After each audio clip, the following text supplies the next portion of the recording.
주님이 꿈꾸신 교회 유스 비전 미니스트리가 2019 여름 유스 비전 캠프를 열었습니다. 그 캠프 현장을 찾아가 보겠습니다. 여름방학을 맞아 지역교회들의 연합 여름 성경학교 현장을 찾아갔습니다. 지역의 연합과 부흥을 꿈꾸는 현장을 연결합니다. 전 세계에서 인기 있는 스포츠인 축구를 통해 어린이들에게 효과적으로 복음을 전하는 사람들이 있습니다. 잠시 후에 자세한 소식 전해드리겠습니다.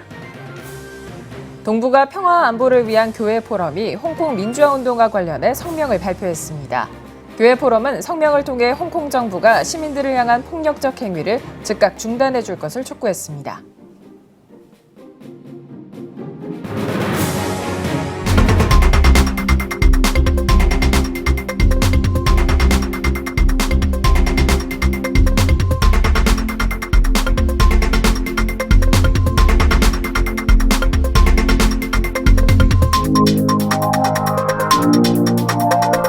시청자 여러분 안녕하십니까? 8월 6일 CTS 뉴스입니다. 여름방학 기간을 맞아 교회마다 본격적으로 캠프나 수련회 등 여름 행사가 한창입니다. 하나님을 만나고자 교파와 세대를 뛰어넘어 한자리에 모여 예배하는 캠프가 있어 찾아가 봤습니다. 장현수 기자입니다. 한 목소리로 예수 그리스도의 말씀은 진리라고 고백하는 어린이들. 다른 공간에선 청소년과 청년들이 사랑에 대한 강의를 집중해 듣습니다. 저녁이 되자 어린이부터 장년까지 모두가 함께 모여 간절하게 기도하고 신나게 찬양하며 예배합니다. 교파와 상관없이 전 세대가 예배의 자리에 모인 곳, 주님이 꿈꾸신 교회 유스비전 미니스트리가 개최한 제34차 여름 유스비전 캠프 현장입니다. 캠프에는 37개 교회 400여 명이 모였으며 어린이 대상의 파워키즈 캠프와 청소년부터 장년까지가 대상인 유스비전 캠프로 나눠 진행됐습니다. 기도와 찬양, 예배 순서를 중심으로 특강과 공동체 활동이 이어졌습니다. 주최 측은 신앙 공동체 캠프는 하나님을 만나는 교회라며 경건활동 중심의 프로그램을 짰다고 밝혔습니다.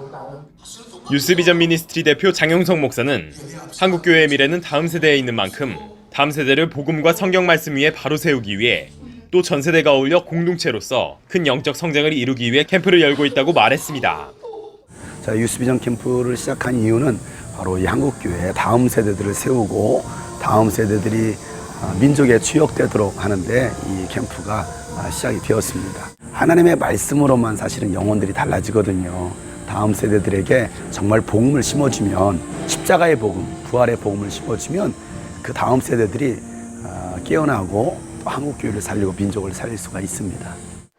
캠프에 참가한 다음 세대 어린이들은 다양한 프로그램으로 진리를 배웠다며 성경 내용을 자신 있게 말했습니다. 은혜스러워서 기쁘고 하나님 만날 수 있고 말씀을 더 깊게 들을 수 있다는 게 너무 즐거워요. 진리가 예수님이라는 것을 배웠어요. 그 교회만 다닌다고 해서 예수님을 믿는 것이 아니고 믿음은 진짜 한 예수님이라는 거 배운 거예요. 예배할 때 배운 게 기억에 남았어요. 또 청년들은 캠프가 일상에서 무뎌진 신앙을 다잡는 시간이었다고 고백했습니다. 한 참가자는 아내, 자녀들과 함께 온 가족이 은혜를 경험하는 시간이었다며 전 세대가 어울릴 수 있는 캠프라 만족스러웠다고 말했습니다. 여기 오면서 이제 다시 주님께 돌아갈 수 있다는 믿음을 가지고 너 할 수 있어, 주님께 돌아갈 수 있어, 너 그때 참 그런 모습이 참 예뻤어, 수산아 다시 돌아와라, 그런 시간을 가지게 되어서 좋았습니다. 저희가 그 성경을 그냥 1차원적으로 바라보는 게 아니라 저희들이 이제 삶 속에서 행동으로 진짜 실천할 수 있게 또 그걸 깨달을 수 있게 해주시고 또 그걸 실천하기 위해서 어떤 노력을 우리가 해야 되고 은혜를 받을 수 있도록 이 장소를 마련해 주시고 공간을 잘 마련해 주시고 계신 것 같습니다. 집회를 참석하면서 제가 느낀 것은 정말로 하나님 말씀을 올바르게 알고 우리가 신앙생활을 하더라도 대충 하는 것이 아니라 정말로 똑바르게 해야 되겠다라는 그것을 많이 느끼고 은혜 받는 시간이었던 것 같습니다. 놀기보다 예배하며 하나님을 만나는 캠프. 다음 세대를 비롯한 모든 세대가 성경으로 돌아가는 시간이었습니다.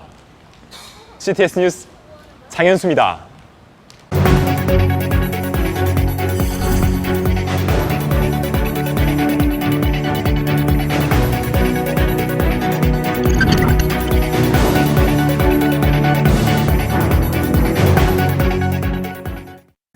많은 미자립 교회들은 여름 성경학교를 자체적으로 할 수 없는 경우가 많습니다. 네, 한 교회는 지역의 미자립 교회들을 대상으로 연합 여름 성경학교를 수년째 이어오고 있는데요. 오늘 현장 연결을 통해 소개하겠습니다. 현장 나가 있는 취재 기자 연결합니다. 박세영 기자. 네, 광주 하남 지역 연합 여름 성경학교가 열리고 있는 예수 공동체 교회에 나와 있습니다. 네, 지금 프로그램이 한창 진행 중인 것 같네요. 그렇습니다. 8월 5일부터 2박 3일간의 일정으로 연합 여름 성경학교가 열리고 있는데요. 참석자 어린이들 한번 만나보도록 하겠습니다. 이쪽으로 오세요. 반가워요. 자, 이쪽으로. 자, 어디서 온 누구예요? 자기소개 한번 해주세요. 미사 12단지에서 온 13살 정가은입니다. 어디서 온 누구예요? 행복한 교회에서 온 오세민입니다. 네, 두 친구 오늘 만나서 반갑고 이 여름 수련회 참가해 보니까 어떤 것 같아요? 되게 즐겁고 재미있었던 것 같아요. 어제부터 이제 참가했잖아요. 어떤 프로그램이 제일 좀 인상적이었던 것 같아요? 저는 그냥 선생님들과 동생들과 함께 놀고 예배드린다는 게 그냥 즐겁고 재밌었던 것 같아요. 그 다른 교회 친구들하고 이게 어울리는 시간이잖아요. 좀 어색하고 그러진 않았어요? 처음엔 어색했는데 오늘까지 계속 해보니까 괜찮았어요. 어떻게 내년에도 또 올 거예요? 어떻게 할 거예요? 올 거예요. 알겠습니다. 두 친구 감사하고 좋은 시간 보내세요. 네.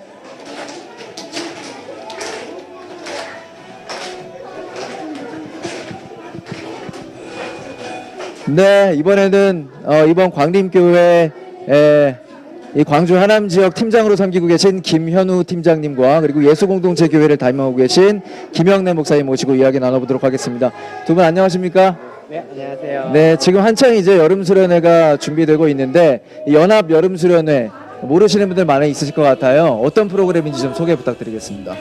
각 연합 수련회는 각 지역 기도에서 이제 한 두세 개 이제 교회들이 모여가지고 이제 광림교회에서 파송되는 젊은 청년들이 함께 여름 성경학교를 준비하는 것을 말합니다. 아, 그렇군요. 2박 3일이 어떻게 보면 짧은 기간이고 또 뭐 짧지 않은 기간일 수 있는데 이 기간 동안 아이들이 좀 변화하는 거 느끼시는지 궁금하거든요. 우선은 지금 둘째 날인데요. 네. 어제랑 좀 다르게 어제 생각보다 좀 아이들이 좀 적은 인원이 좀 왔었거든요. 네, 그래서 저희 청년들이 어제 저녁에 좀 기도를 많이 했는데 그래도 아이들이 많이 참석이 좀 돼가지고 좀 기쁜 마음으로 지금 여름 성경학교 하고 있습니다. 그렇군요. 네, 이번에 목사님한테 여쭤보겠습니다. 이렇게 지금 지역의 교회들 또 다음 세대들이 모여서 같이 연합으로 성경학교 진행하고 있는데 이런 것들이 이제 목사님 보시기에 어떤 의미가 있는지 궁금해요. 지역에 있는 작은 교회들이 이제 자체적으로 요즘 성경학교 하기가 참 어려운 점들이 많거든요. 그런데 우리 광림교회에서 청년 선생님들을 선교사로 보내주셔가지고 함께 이제 작은 교회들이 연합해서 하니까 훨씬 더 좋은 여러 가지로 좋은 효과가 있는 것 같습니다. 그렇군요. 아이들도 좋아하고 또 교회에도 굉장히 유익이 되는 것 같습니다. 예. 이제 2박 3일 끝나고 앞으로 또 계속 사역해 나가셔야 되는데 지역의 다음 세대들 또 이렇게 사역하는 데 있어서 이런 연합 여름 성경학교가 어떤 영향을 미치는지 궁금합니다. 점점 요즘에 큰 교회와 작은 교회들이 연합하는 그런 활동들을 계속 이렇게 하면 다음 세대인 어린이들을 키우고 또 학생들을 키우는데 훨씬 더 좋은 효과가 있을 것 같습니다. 예. 시너지가 있고 그리고 우리 광림교회 청년 선생님들은 선교사로 그리고 함께 섬김을 받는 지역의 교회는 함께 합력해서 교회를 더 행복하고 복되게 성경학교를 이끌어 나갈 수 있는 그런 좋은 기회가 되는 것 같습니다. 네, 앞으로도 두 분 다음 세대를 위해서 또 열심히 뛰어주시기를 응원하겠습니다. 네, 감사합니다. 오늘 말씀 감사합니다. 네, 감사합니다. 네, 광주 하남 지역 연합 여름 성경학교가 열리고 있는 예수공동체 교회에서 보내드렸습니다. 네, 다음 소식 전해드리겠습니다. 이 축구는 전 세계 누구나 좋아하는 세계적인 스포츠입니다.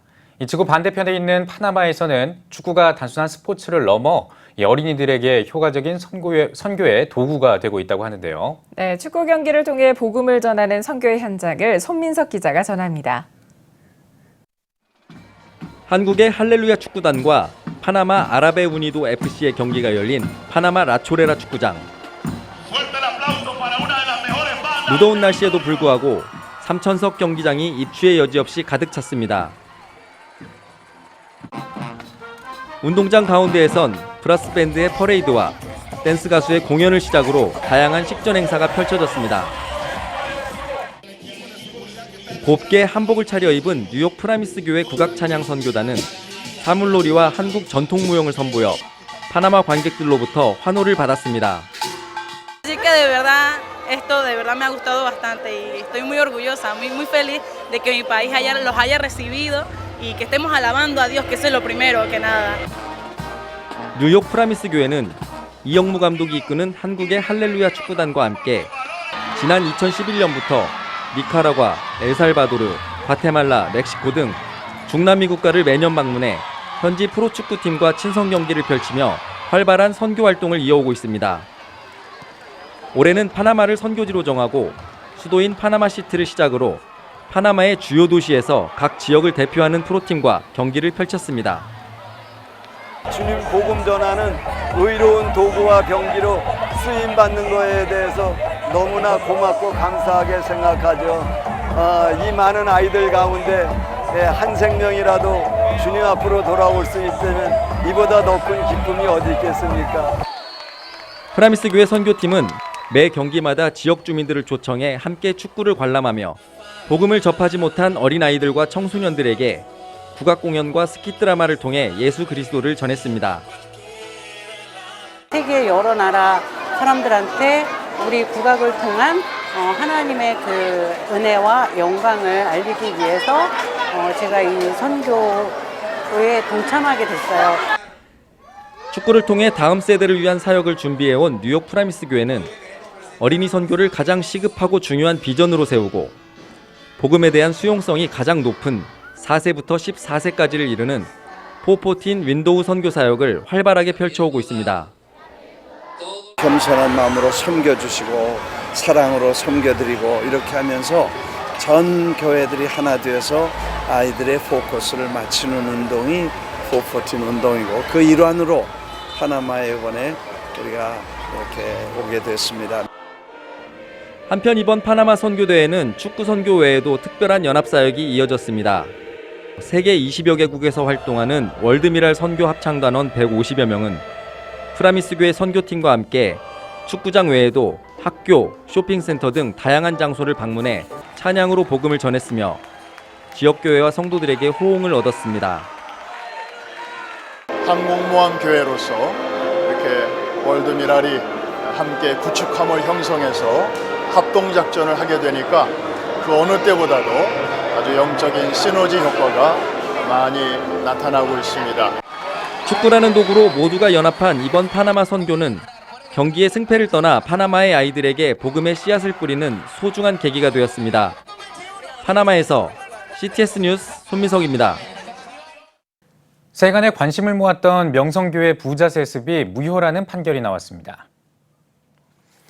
대한예수교장로회 통합총회 재판국은 명성교회 김하나 목사 청빙결의 무효소송 재심 재판에서 지난해 8월 김삼환 목사의 아들인 김하나 목사에게 담임 목사직을 물려준 것은 유효하다는 원심 판결을 취소한다고 밝혔습니다. 재판국은 판결 근거로 명성교회가 예장통합총회 헌법 제28조 6항인 세습금지법을 위반했다고 설명했습니다. 이번 무효 판결은 사의를 표명한 1명의 재판국원을 제외하고 14명의 만장일치로 확정됐습니다. 한편 명성교회 측은 판결에 대한 입장을 추후 밝히겠다고 전했습니다. 기독교와 천주교, 불교 등 종교계가 오는 광복절에 3.1운동 100주년 기념비를 공개합니다. 3.1운동 100주년 기념비는 민족 대표 33명이 독립선언문을 낭독했던 옛 태화관 터에 조성되는 3.1 독립선언 광장에 세워질 예정입니다. 종교인연합 3.1운동 100주년 기념비 건립추진위원회는 종교인들의 연합과 협력이 있었기에 3.1운동 독립 만세운동이 가능했다며 선배 종교인들의 지혜와 용기를 되새기는 데 힘을 모아달라고 요청했습니다. 3.1운동 100주년 기념비와 독립선언 광장은 오는 광복절에 공개됩니다. 한국과 홍콩, 대만과 일본교회 협의회를 중심으로 창립된 동북아 평화와 안보를 위한 교회 포럼이 홍콩 민주화운동과 관련해 성명을 발표했습니다. 교회 포럼은 성명에서 홍콩 경찰이 시위 진압을 목적으로 최루가스와 고무탄 등 불필요한 물리력을 행사하면서 폭력이 격화되는 것에 우려를 표한다며 홍콩 정부의 시민들을 향한 폭력적 행위 중단을 촉구했습니다. 또 인권 침해 논란을 일으키고 있는 범죄인 인도 법안의 즉각적 철회와 표현과 집회의 자유 보장, 경찰의 과도한 폭력에 대한 진상조사 등을 요청했습니다. 이어 평화로운 공존을 위해 서로가 삶의 양식을 존중할 때까지 교회 포럼은 홍콩 시민들과의 연대를 지속할 것이라고 밝혔습니다. 백성문화대학교 제9대 총장으로 송기신 박사가 선임됐습니다. 송기신 신임 총장은 백성문화대학교에서 학사 부총장과 총괄 부총장을 역임했으며 경영회계학부 교수로 활동했습니다.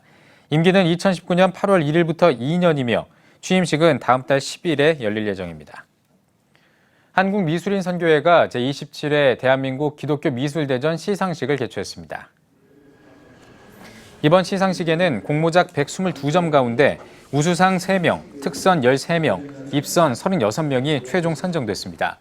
우수상은 찬송가 502장의 가사 내용을 형상화한 헤븐리 선라이트의 문호 씨와 치매에 걸린 어머니가 십자가를 칠하는 모습으로 인생의 여정을 보여주는 작품 어머니의 십자가의 최승주 씨, 천국은 마음이 가난한 자들의 것이라는 의미를 담은 마음의 가난함을 통한 천국 소유의 배학계 씨가 수상했습니다. 주최 측은 기독교 미술이란 예수 그리스도가 주님이라는 것을 인정하고 그 앞에 굴복한 미술이라며 대한민국 기독교 미술대전이 미술로 예수 그리스도의 사랑을 널리 알리는 자리로 이어지길 바란다고 전했습니다.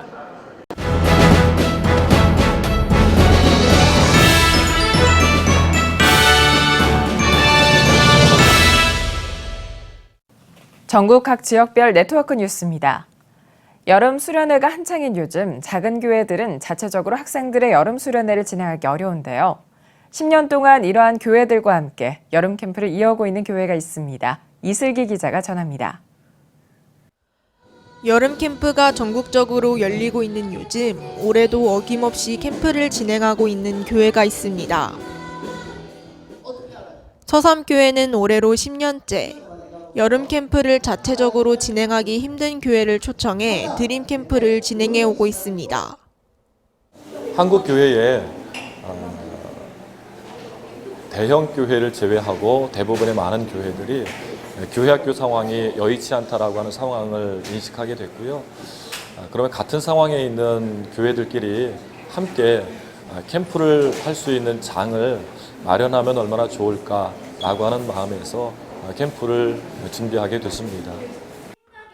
2009년 처음 캠프에 참여했던 15개 교회와 60여 명의 학생들을 시작으로 올해 10회까지 총 1,200여 명의 학생들과 교사들이 함께했습니다. 10년이란 시간 동안 작은 교회에서 직접 교제와 찬양, 율동을 만들어 꾸준하게 캠프를 진행하는 것이 쉽진 않았지만 봉사자들의 지속적인 섬김과 캠프에 참여했던 학생들이 교사로 함께하는 귀한 섬김이 10년 동안 드림 캠프를 지속해온 원동력이 됐습니다. 드림 캠프를 이제 9년 동안 참여하게 되었는데요. 제가 친구의 초청을 통해서 이렇게 함께할 수 있게 되었어요. 네, 이 드림 캠프에 함께하는 이 아이들이 차츰차츰 은혜를 통해서 변화되는 그 과정이 너무나도 제게도 은혜가 되어서 함께 계속 할 수 있게 되었습니다. 제가 초등학교 6학년 때 이곳에 와서 느꼈던 그 하나님의 사랑과 은혜가 지금 성장하는 순간까지도 계속 생각이 나서 나중에 커서 교사로 섬기고 싶다는 생각을 어렸을 때부터 하고 있었는데 딱 지금 20살이 되어서 좋은 기회로 교사로 섬길 수 있게 된 것 같습니다. 특별히 작년부터 진행된 넥스트 드림 캠프. 유초등부로 제한되어 있던 드림 캠프가 청소년들까지 확대되었고 이를 통해 전 목사는 미취학 아동들도 함께 예배를 드릴 수 있도록 다음 세대를 위한 예배의 장이 넓어지길 소망하게 됐습니다. 작은 소망이 있다면 미취학 어린이들 대상으로 하는 캠프를 또 고민하며 기도하고 있는데 함께 동역할 분들이 생겼으면 참 좋겠습니다. 그러나 분명한 것은 지난 10여 년 동안 변함없이 동일한 마음으로 캠프를 섬겼던 것처럼 앞으로도 변함없이 하나님께서 맡겨주신 그 자리에서 묵묵하게 그 역할들을 감당하려고 다짐하고 있습니다. 다음 세대를 향한 서삼교회의 섬김이 한국교회에 정체되어 있는 다음 세대 아이들의 신앙 성장에 귀한 밑거름이 되고 있습니다. CTS 뉴스 이슬기입니다. 의료 선교의 비전을 품은 크리스천 청소년과 대학생, 의료인의 모임인 누가를 꿈꾸는 아이들이 제15회 전국 수련회를 마련했습니다. 주의 말씀이 살리셨도다를 주제로 2박 3일간 소정교회에서 진행된 이번 수련회에는 신근욱 목사와 송주현 전도사 등이 강사로 나서 참석자들에게 은혜와 도전이 되는 말씀을 전했습니다. 2001년 부산을 중심으로 시작된 누가를 꿈꾸는 아이들은 의료계를 향한 하나님의 마음을 품은 청소년과 대학생, 의료계 종사자들의 영적 성장을 돕고자 전국 수련회와 해외 의료 선교 등 다양한 활동을 이어오고 있습니다. 사단법인 하나의 코리아는 통일 코리아를 위한 샤우팅 캠프를 개최했습니다. 경남 지역 20개 교회 청소년과 탈북자녀 300여 명이 참석한 캠프에서 말씀을 전한 한재호 목사는 인생의 주인은 하나님이라며 회개하고 예수님을 구주로 영접할 때 하나님 나라를 살 수 있다고 말했습니다. 바알에게 무릎 꿇지 않는 통일 세대 7,000명이란 주제로 진행된 이번 캠프는 CCM 가수 주리의 공연과 영데이빗 미니스트리의 찬양, 통일 강의 등으로 진행됐습니다. 파주 지역 주민 전도를 위한 치매 인식 개선 프로그램이 파주 신명교회에서 열렸습니다. 파주 신명교회는 4주 동안 매주 수요일 전문 외부 강사를 초빙해 치매에 대한 부정적 인식 개선 등 관심을 가지고 있는 남녀노소를 대상으로 한 치매 인식 개선 프로그램을 시작했습니다. 이를 위하여 파주 치매 안심센터에서는 치매와 관련된 도서와 교구 등을 가정에서 활용할 수 있도록 무료로 지원하고 있습니다. 특히 파주 신명교회는 지역 전도를 위해 다음 세대를 위한 오케스트라를 운영하고 있으며 또한 어르신들을 대상으로 하는 전도를 위해 치매 인식 개선 프로그램을 도입했습니다. 우리 어르신들을 섬기고 또 이 지역사회에 어르신들이 많이 있는데 어르신들이 더욱더 건강한 모습으로 행복한 삶을 살아가기를 원하는 그런 마음을 가지고 이 프로그램을 진행하게 되었습니다. 전 연령을 남녀노소 구분하지 않고 치매가 숨겨야 되고 감춰야 될 질병이 아니라 뇌로 인해서 오는 뇌 질환이라는 것들을 그래서 감추지 않고 우리 서로 보듬고 함께 나아갈 수 있도록 하기 위해서 이번 프로그램을 기획을 하게 되었고요. 지금은 8개 도서관으로 하지만 저희가 사업을 앞으로도 좀 더 확대할 계획입니다.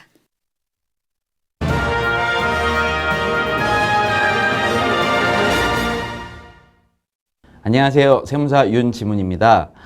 오늘 말씀드릴 주제는 그 기부금 2월 결손금과 그 현물 기부에 대해서 좀 말씀을 드리려고 해요. 2월 결손금이라는 내용은 그 보통은 이제 뭐 법정 기부금이든 지정 기부금이든 이제 그 기부금 한도 내에서는 경비 처리가 되지만 그 한도를 넘어간 금액들이 분명히 있을 거예요. 그 한도를 최대한 그 몇 년까지 2월에서 공제를 시켜주느냐라는 건데요. 그 종전에는 이제 5년 정도로 이게 한정이 되어 있었는데, 2019년 이후 과세표준을 신고한 분부터는, 개인, 법인 동일하게 10년으로 변경돼서 적용이 돼요. 그러니까 혜택을 많이 주겠다는 거죠. 그래서 기부를 많이 하시면 될 것 같고요. 현물 기부를 좀 더 말씀을 드리려고 해요. 그 현물 기부 같은 경우에는 기본적으로 자산의 가액을 법정 기부금 같은 경우에는 장부가액으로 평가를 해요. 저희가 이제 장부에 잡혀 있는 가액이라고 하죠. 장부가액으로 평가를 하게 되고, 지정 기부금 같은 경우에는 이제 시가에 의해서 평가를 하게 되는데, 혹시나 많지는 않은데 장부가액보다 시가가 낮은 경우가 있어요. 그럴 경우에는 장부가액에 의해서, 그러니까 조금이라도 더 인정을 해주겠다는 거죠. 그래서 현물로 기부했을 때는 어떤 가액을 잡아서 기부금 처리를 해야 되는지 그 판단을 하셨으면 좋겠고, 예를 들어서 이제 교회 같은 경우에 기부를 많이 하잖아요. 뭐 헌금도 많이 하시지만 뭐 이제 쌀이라던가 여러 가지 이제 작물로 기부하는 경우가 있어요. 그때는 보통 그 거래처, 즉 이제 뭐 기부하시는 판매처에서 그 판매하는 금액으로 이제 기부금을 책정하시면 되는데, 그 가액이 혹시나 장부가액보다 낮으면 그때는 꼭 장부가액으로 한다. 이 부분을 유의하셔서 기부금 처리하는데 문제가 없도록 유의하셨으면 좋겠습니다.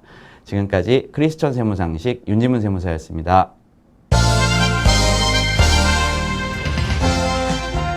여러분은 지금 CTS 뉴스를 시청하고 계십니다. 여러분은 구약 성경의 우리말 최초 번역자가 누구인지 알고 계십니까? 바로 알렉산더 알버트 피터스 목사인데요. 최근 알렉산더 피터스 목사를 기념하기 위한 노력이 이어지고 있어서 한국교회 이목이 집중되고 있다고 합니다. 네, 오늘 뉴스 더보기 시간에는 한국교회 총연합사나 알렉산더 피터스 기념사업회 위원장이신 국제신학대학원 대학교 안성삼 총장님 모시고 말씀 나누겠습니다. 총장님 안녕하세요. 안녕하세요. 예, 반갑습니다, 총장님. 자, 방금 제가 좀 언급을 했었는데 이 구약 성경을 한글로 번역한 분이 알렉산더 피터스 목사님이다. 예, 근데 이 사실을 한국교회에서 아는 분들이 많이 없는 것 같습니다. 이 목사님이 어떤 분인지 좀 소개를 해주시죠. 예, 지금 예컨님께서 알렉산더 피터스 목사가 누구냐 이런 질문을 하셨는데 저도 똑같이 모임에 가서 이렇게 물어보면 거의 아는 분이 없어요. 그런데 우리 한국 지금 우리가 보는 성경 구약 성경을 정통파 유대인이 번역했다. 그러면 믿으려는 사람이 없죠. 그런데 이게 사실이거든요. 그런가요? 예. 그러니까 제정 러시아 19세기 시대에 1871년에 유대인 상인의 아들로 태어난 한 아이가 23살이 되었을 때 유대인 박해도 있고 또 적응하기 힘들고 또 세계되는 뭐가 꿈을 좀 이루고 싶어서 이제 고향을 떠납니다. 그때 그곳이 러시아의 에카테리노슬로프라는 지역인데요. 지금은 아마 우크라이나에 속할 겁니다. 미국으로 갈 건가 아니면 당시에 호주로 갈 건가 중간 귀착지에서 고민하고 있었는데 거기서 돌아오신 분들이 거기 별것 아니다. 그래서 차마 가지 못하고 다시 시베리아 당시에 철도공사 직원으로 가려고 다시 러시아로 돌아가려고 합니다. 그래서 들렸던 곳이 일본이에요. 일본 나가사키에 들렸는데 아주 주일이 돼서 이유는 잘 모르겠어요. 기록에 의하면 주일날 주일 예배에 참석합니다. 당시에 자기는 이제 영어를 배우고 있는 중이었기 때문에 독일어는 잘했어요. 독일 철학에 굉장히 관심이 있었거든요.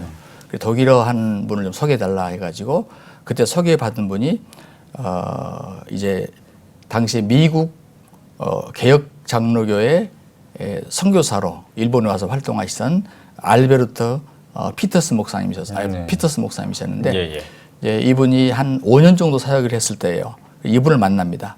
그래서 그분에게 개인적으로 한 15일 동안 성경을 공부하게 되고 기독교 교리를 공부하게 되고 거기서 예수를 만나게 돼요. 그리고 그 목사님 사택에서 세례를 받습니다. 이제 당시에 이 얘기를 당시에 일본의 미국 성서공회의 총무로 활동하고 있었던 헨리 루미스라는 목사님 소식을 알게 돼요. 그래서 이분이 찾아옵니다. 그래서 확인한 다음에 혹시 조선으로 권선인으로 갈 수 있겠냐고 제안을 합니다. 권선이라는 것은 이제 책을 사실 성경을 팔면서 복음을 전하려고 하는 것이죠. 당시에. 그런데 오케이를 해요. 그래서 제물포항을 거쳐서 서울로 입성하게 되는데 이때가 1895년이었어요. 그리고 3년 동안을 권선인 한국말을 배우면서 권선인을 활동을 하는데 거기서 이분이 배운 것은 뭐냐면 한국 사람들이 굉장히 책 읽기를 좋아하구나. 책을 좋아하구나. 근데 그때 이미 신약은 구성이 돼 있었는데 구약은 전혀 번역이 돼 있지 않았어요. 그래서 이분이 2년 정도의 한국어를 다 익혀버려요. 굉장히 천재죠. 그리고 남은 1년 동안에 시편을 번역을 합니다. 근데 자기가 유대인이었기 때문에 집안에서 항상 시편을 암송하고 그렇게 유대인 예배를 했었거든요. 그러니까 너무너무 쉬워요. 그래서 번역을 했는데 당신 평신도잖아요. 그러니까 사실 이제 루미스 총무 입장에서는 허락하지 않죠. 그러나 한국 사람이 너무 성경 읽기를 좋아하는데 구약은 또 모른다. 그래서 자기가 번역을 하는데 저주의 시를 빼고 62개를 해가지고 시편 찰려라는 책을 출판하게 됩니다. 근데 이걸 이제 자기가 그냥 괜히 하는 게 아니고 잘 아는 선교사, 선배 선교사 4분에게 보여줘서 오케이를 받고 그분들이 출판비를 대줬는데 2번 출판을 했는데 2,500권을 출판했는데 요즘으로 말하면 베스트셀러가 됐어요. 흠수에 팔리게 되죠. 그런데 그 가운데 제가 한날을 예를 들면 시편 23편을 제가 한날을 보게 되면 여호와는 나의 목자시니 내가 부족함이 없으리로다. 그때 번역입니다. 예. 그가 나를 방초동산에 누이시며 쉴만한 물가로 인도하시는도다. 내 영혼을 소생시키시고 자기 일흠을 위하여 의의 길로 인도하시는도다. 이거 보면 지금 우리 번역과 거의 똑같네요. 같죠. 예. 거의 똑같네요. 예. 사실은 굉장히 번역도 잘했지만 운율도 잘 맞췄어요. 예. 그래가지고 이제 그때는 미국 성서공회와 영국 성서공회와 스코틀랜드 성서공회가 한국에 와 있었는데 스코틀랜드 성서공회는 그냥 나중에는 후원만 합니다. 그리고 이제 그때 미국 성서공회에 속했다가 이제 형편상 영국 성서공회에 속해서 권서 활동을 계속합니다. 그러면서 그가 시편 찬료를 출판했고요. 그리고 1900년도 1월에 시카고의 맥코믹 신학교에 이제 정식으로 목사가 되기 위해서 유학을 갑니다. 거기서 졸업을 하면서 미국 북장로교에서 해외 선교부에 정식으로 조선의 선교사로 자기가 지원을 해요. 그리고 거기 학교에서 만났던 아내 소위 엘리자베트 캠벨과 결혼을 해서 한국으로 정식으로 선교사로 오게 되죠. 네. 그리고 이제 성경 공인 번역 위원회가 구성이 되는데 거기에 멤버로 들어가서 구약을 번역을 하게 됩니다. 그래서 1911년 3월 9일에 구약을 다 번역을 하게 돼요. 그리고 그때 나온 성경을 우리가 한글 구역 성경이라고 그래요. 신약은 다른 분이 번역했겠죠. 구역 성경이라고 그러고요. 그리고 이제 번역이 다 됐으니까 이제 개정을 해야 되잖아요. 그래서 성경 개정위원회로 바뀌게 되고 개정위원회 정식 멤버가 돼서 평생 회원이 됩니다. 너무 히브리 실력이 월등하기 때문에. 그래서 1937년까지 개정 작업을 끝내고 1938년에 지금 우리가 보는 개역 한국 개역 성경을 번역을 책을 출판을 하게 되죠. 이런 역사를 사실은 이 피터스가 하게 되는데 뿐만 아닙니다. 찬송가를 많이 만들었어요. 17곡을 만들었는데 지금 우리 찬송가에 예를 들자면 75장 주여 우리 무리를 또 383장 눈을 들어 산을 보니 또 497장 내가 깊은 곳에서 이런 찬송들을 보면 굉장히 한국 운율에 잘 맞춰서 찬송가를 번역했는데 여러분이 찬송가를 보면요 여기에 좌측에 보면은 피득이라고 나와요. 피득. 이게 바로 한국 이름입니다. 이 찬송가도 지금 우리가 부르고 있죠. 그렇군요. 네, 그 알렉산더 피터슨 선교사가 사실 성경 번역 또 방금 보여주신 찬송가까지 작사를 했다라고 이런 다양한 사역을 펼쳤다라고 알려졌는데요. 이러한 업적이 사실 교계와 학계에서 상당히 큰 의미가 있다고 전해지고 있습니다. 이 구약 성경 번역이 갖는 의미 그리고 또 주목할 점은 무엇이 있을까요? 지금 이제 제가 만나본 사람들 가운데서 상당히 많은 분들이 지금 우리가 있는 한국어 성경이 영어 성경에서 번역을 했다. 아니면 중국어 성경에서 번역을 했다. 그런 얘기를 하는데 굉장히 잘못된 겁니다. 지금 와전된 거예요. 그런가요? 왜냐하면 우리 한국어 번역 성경을 당시에 영국 성서공회가 주도를 하게 됐고 피터스 역시 거기 속했잖아요. 영국 성서공회가 번역하는 틀이 있었어요.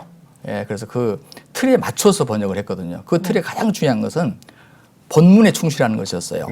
그래서 가능하면 직역을 하려고 노력을 했거든요. 그러니까 실제로 당시의 번역자들이 물론 이제 지금 여러분 잘 아시는 언더우드나 아펜서가 다 번역위원이었죠. 그런데 이분들이 철저하게 영어나 물론 한문을 참고했겠지만 히브리어를 그대로 번역했습니다. 그러므로 굉장히 뛰어난 한국 번역책이죠. 그러니까 어떤 사람들은 킹 제임스 버전 책이 더 유효하다 이런 말을 하는데 영어를 한국어로 번역한 건 차원이 달라요. 그런 생각을 가지면 안 돼요. 히브리어를 그리고 신약은 그리스어를 그대로 번역하는 일을 했어요. 그래서 우리 한국계에 지금 우리가 보는 성경이 굉장히 우수한 것이죠. 그리고 특별히 이 피터스라는 사람이 그 미국 북장로교회 선교사 지원서에 보면 지금도 이제 그 기록이 남아 있는데 당시에는 영어 외에 어떤 언어를 공부했습니까? 라고 했을 때 뭐라고 거기에 자기의 자필로 썼냐면 영어 외에 히브리어, 헬라어, 라틴어, 고대 슬라브어, 이디시어, 불어, 러시아어, 독일어, 한국어를 자유스럽게 할 수 있습니다. 이렇게 나와요. 천재네요. 대단한 천재입니다. 정말 우리 하나님께서 정말 예비하신 귀한 인재라고 저는 개인적으로 생각을 하게 되고요. 이 집에서 항상 히브리어로 예배를 가정 예배를 히브리 사람이었으니까 네. 그 유대인이었으니까 드렸기 때문에 아주 능통했죠. 예. 사실 이제 루터가 성경을 독일어로 번역을 하고 또 제임스 국왕이 영어로 번역을 해서 구원의 사실을 정말 복되는 소식을 잘 전했지 않습니까? 예. 그래서 그분도 이름이 널리 알려지는데 한국은 어떻게 구약을 히브리어를 한국어로 번역한 이 피터스에 대해서 너무 알려지지 않아요. 예. 이게 좀 안타까움이죠. 그렇군요. 뭐 말씀 듣다 보니까 시간이 좀 많이 가는데요. 한 3, 4분 정도 남은 것 같은데 그래도 이 얘기는 꼭 해야 될 것 같습니다. 이 지금 말씀 들어보니까 이 피터스 목사님은 진짜 우리 한국교회의 은인이라고도 지칭할 수 있을 것 같은데 근데 이 피터스 목사님의 묘소가 오랜 기간 방치가 됐었다고 이게 무슨 말입니까? 좀 안타까운 얘기인데요. 예. 가슴 아픈 얘기죠. 네. 이분이 45년 6년을 하고 70세 명예 은퇴를 해서 이제 자기 부인의 고향으로 돌아가는데 사실은 부인이 첫 부인도 한국에서 순교하다 돌아가셨고 재혼하는 부인도 돌아가셔서 지금 양화진에 묻혀 있어요. 예. 근데 이분은 은퇴하고 돌아가셔서 1958년에 돌아가셨거든요. 예. 근데 78세에 돌아가셨는데 그냥 묻혀 있는 거예요. 동네에 그냥 네. 공동묘지에 묻혀 있는 거예요. 그런데 박준서 박사님, 우리 연세대 박준서 박사님께서 너무 안타까이 여기셔가지고 직접 찾으셨고 그걸 찾아서 우리에게 지금 알려준 사실입니다. 그리고 후손들도 만나고 그래서 조직을 했어요.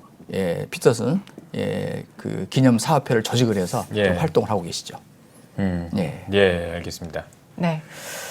그 피터스 목사님을 기념하기 위한 한국교회 관심이 정말 절실해 보이는데요. 또 이를 위해서 한국교회 총연합회에서 기념사업위원회를 구성해서 활동을 시작하셨다고 하시더라고요. 이 부분 소개를 좀 부탁드리고요. 그리고 또 한 가지 더 질문을 드리자면 오는 22일에 알렉산더 피터스 목사님의 사역을 재조명하기 위한 심포지엄 계획하고 계신다고 들었습니다. 일정이라든지 주제에 대해서 좀 소개 부탁드리겠습니다. 예, 우리 이제 한교총이 지금 한국교회 90% 또 한국교인의 91%를 같이 포함하고 있는데 여기서 위원회가 있는데 그 가운데 하나가 모든 것은 그냥 단체적인 위원회인데 유일하게 개인 위원회가 알렉산더 피터스 기념 사업회예요. 이것은 이제 박준서 박사님 하는 그 사업을 우리가 같이 도와주고 협력해주고 그러니까 한국교회에 알리는 일을 하자 이렇게 해서 우리가 구성이 된 거고요. 이제 우선 저에게 이 임무를 맡겨주셔서 이번에 첫 번째 사업이 소위 이제 심포지엄입니다. 물론 학술적인 의미 심포지엄이기도 하지만 사실 더 큰 의미는 한국교회 알리고자 하는 거거든요. 이번 주제는 기억해야 할 한국을 성경 번역자 알렉산더 피터스 해가지고요. 8월 20일 목요일 오후 2시에 우리 세문안교회 세문안홀에서 첫 번째 심포지엄을 갖습니다. 그래서 여기에 이제 연세대학교 박준서 박사님이 구약신학자로 또 고신대 주광식 박사님이 한국교회사로 그리고 또 선교신학 분야에서 제가 이렇게 나가서 발제와 그리고 논찬을 하게 됩니다. 많은 분들이 와서 같이 동참했으면 좋겠어요. 자, 그럼 이제 한국 교회와 성도님들을 위해서 한 말씀 해주시고 우리 대담 오늘 마무리 짓도록 하겠습니다. 이제 우리가 성경이 귀하지만 그 성경을 읽지 않으면 무슨 소용이 있겠어요. 근데 우리 읽게 하기 위해서 번역이 필요하잖아요. 근데 번역을 잘못하면 반역이 돼요. 근데 한국은 정말 복 받았어요. 정말 정확한 번역을 해주신 거예요. 그래서 우리가 정말 말씀을 사랑하고 말씀 읽는 운동을 우리가 먼저 해야 되고 또 우리 후손들에게 이런 귀한 분이 있었다는 것을 유산으로 우리가 물려줘야 되지 않겠는가. 이게 우리 세대가 해야 할 일이 아닌가. 그런 생각을 숙제로 갖습니다. 알겠습니다. 네, 오늘 뉴스 보기 시간에는 한국교회 총연합 알렉산더 피터스 기념사업위원회 위원장인 국제신학대학원대학교 안성상 총장과 함께 이야기 나눠봤습니다. 총장님 오늘 나와주셔서 고맙습니다. 고맙습니다. 감사합니다. 불러주셔서 감사합니다.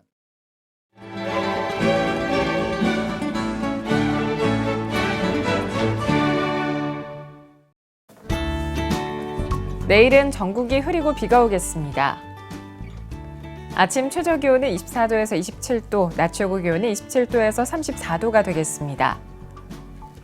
주간 날씨 예보입니다. 8일은 대기 불안정으로 서울, 경기도와 강원 영서에 비가 오겠고 그 밖의 날은 북태평양 고기압의 가장자리에 들어 구름 많은 날이 많겠습니다.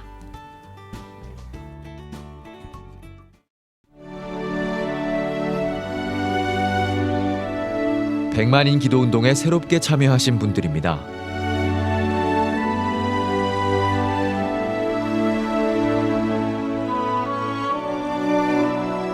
백만인 기도운동을 통해 보내주신 후원금은 국내는 물론 전 세계를 향한 CTS의 영상 선교 사역을 위해 소중하게 쓰이고 있습니다.